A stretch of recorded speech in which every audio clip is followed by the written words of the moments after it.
Je suis tombée complètement par hasard sur ce thread, quelques légendes urbaines, leurs origines et la vérité. J'ai trouvé ça très intéressant, je l'ai survolé, hein, je ne l'ai pas lu en intégralité, mais ça m'a interpellée et je me suis dit que ça pouvait être pas mal d'en parler avec vous en vidéo. Parce que j'aime toujours beaucoup ces histoires de légendes urbaines et surtout connaître d'où ça vient et ce qu'il en est en réalité. Donc avant de nous lancer sur ce trade, je suis sur Quais, hein, je viens tout juste de débuter, j'ai créé mon compte hier. N'hésitez pas à venir me rejoindre, hein, je mets le lien dans la description. Bon, on est parti. Alors 1. Le cerveau humain et le mythe des 10%. Légende urbaine bien connue qui fait notamment l'objet du film Lucie. D'ailleurs, est-ce que vous avez vu ce film? Je l'ai vu et il est vachement bien. Il y a plein de gens qui le critiquaient, je ne sais pas pourquoi. Mais j'ai adoré ce film. Une croyance populaire dit que les êtres humains n'utilisent en réalité que 10% de leur capacité cérébrale. C'est vrai, c'est quelque chose qu'on répète tout le temps. Il est important de savoir que rien de ce qui est dit à ce sujet n'est vrai.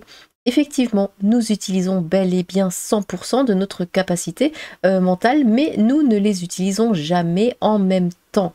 L'origine de ce qui est appelé le mythe de l'utilisation incomplète du cerveau n'est pas vraiment connue et plusieurs personnes sont jugées responsables sans véritable preuve.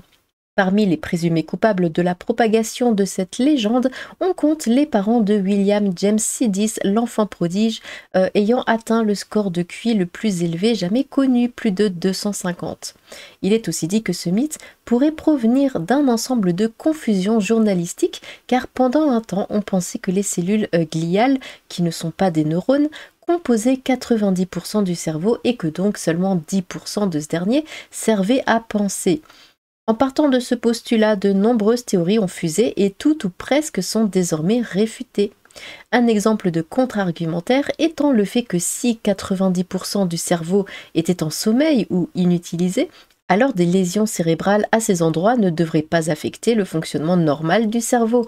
Et pourtant, on ne connaît aucune zone du cerveau dont les lésions ne sont pas incapacitantes. Par ailleurs, il a été établi que, durant l'évolution, toutes les parties inutiles de notre cerveau ont été remplacées dans l'objectif d'optimiser le rapport entre consommation d'énergie et utilité de notre organe. J'adore me culturer, j'adore ce genre de trade. On continue. Alfred Nobel cocu par un mathématicien. Une autre histoire bien connue et plus difficile à réfuter est celle du refus par Alfred Nobel de créer un prix Nobel pour les mathématiciens du fait que sa femme l'aurait trompé avec l'un d'entre eux, Gösta Mittag Leffler. La raison serait en réalité tout autre. Alfred Nobel n'a jamais considéré les mathématiques comme une science ayant rendu service à l'humanité. Or, c'était la raison initiale de la récompense Nobel.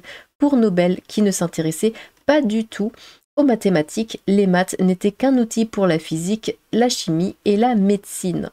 Raison supplémentaire par ailleurs, des prix pour les mathématiques existaient déjà, créés notamment suite au travail de persuasion auprès du roi de Suède de Gösta Mittag Leffler, qui était un mathématicien de renom et était déjà bien doté.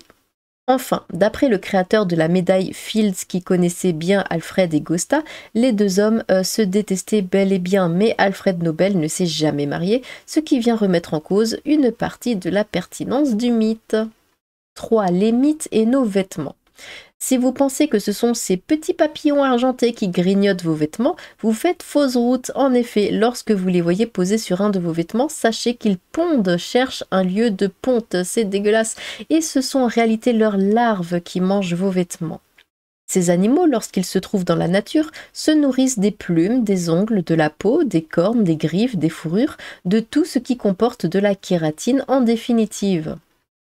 Ils sont en effet des insectes kératophages que l'on appelle des biodécomposeurs. Ils peuvent donc être très utiles mais également dévastateurs dans des habitats humains. 4. L'interdiction de l'absinthe, politique ou sanitaire? Alors, j'ai déjà bu de l'absinthe, c'est très très fort, mais ça passait. Mais c'est vrai qu'on m'avait dit, oui, bon par contre c'est interdit, tout ça, bon, ça n'empêche pas après d'en avoir, hein. Comme quoi sinon j'en aurais pas bu. Mais est-ce que vous avez déjà goûté l'absinthe? Alors personnellement, je bois pas d'alcool, voilà, parce que j'aime pas ça, hein, tout simplement. J'ai goûté Vraiment juste goûter plein d'alcool, mais j'aime vraiment pas ça, donc je goûte par curiosité, mais c'est tout. Mais c'est vrai que l'absinthe, c'est quand même assez fort. Pendant longtemps, il a été dit que l'absinthe était un alcool qui rendait fou, notamment du fait de la présence d'une molécule particulière, la thuyone, un excitant pouvant provoquer hallucinations et convulsions. De 1915 à 1988, la consommation comme la vente et la fabrication de cet alcool surnommé la fée verte était tout bonnement interdite en France. Du fait de la présence de la thuyone dans cette boisson, elle a été diabolisée et réputée comme accentuant les crises d'épilepsie ou encore la survenance de la tuberculose. Il faudra attendre plusieurs années avant de voir apparaître des études sérieuses qui concluront la nécessité d'absorber plusieurs litres d'absinthe pour atteindre une concentration dangereuse de thuyone dans le corps. En réalité, l'interdiction de l'absinthe n'est due qu'à une décision politique cherchant à réduire l'alcoolisme et à privilégier la consommation de vin, ce qui n'est pas forcément bon puisqu'au-delà d'un verre par jour, la consommation de vin est réellement dangereuse pour le corps humain. 5. Popeye, le fer et les épinards. Combien de fois on me l'a répété quand j'étais petite, mange des épinards, c'est bon pour toi, regarde Popeye, machin, tout ça, t'auras des muscles. Bref. Bon, après, moi, j'ai toujours adoré les épinards, même quand j'étais petite, donc on n'avait pas besoin de me faire tout un exposé sur Popeye et les épinards pendant des heures pour m'en faire manger. Mais c'est vrai qu'on me l'avait toujours répété. L'un des mythes les plus coriaces que je connaisse veut que les épinards soient extrêmement riches en fer. Ce mythe est tel qu'il a donné naissance au célèbre Popeye que vous connaissez tous très bien. D'ailleurs, je crois qu'il y a même plus de fer dans le boudin, si je ne me trompe pas.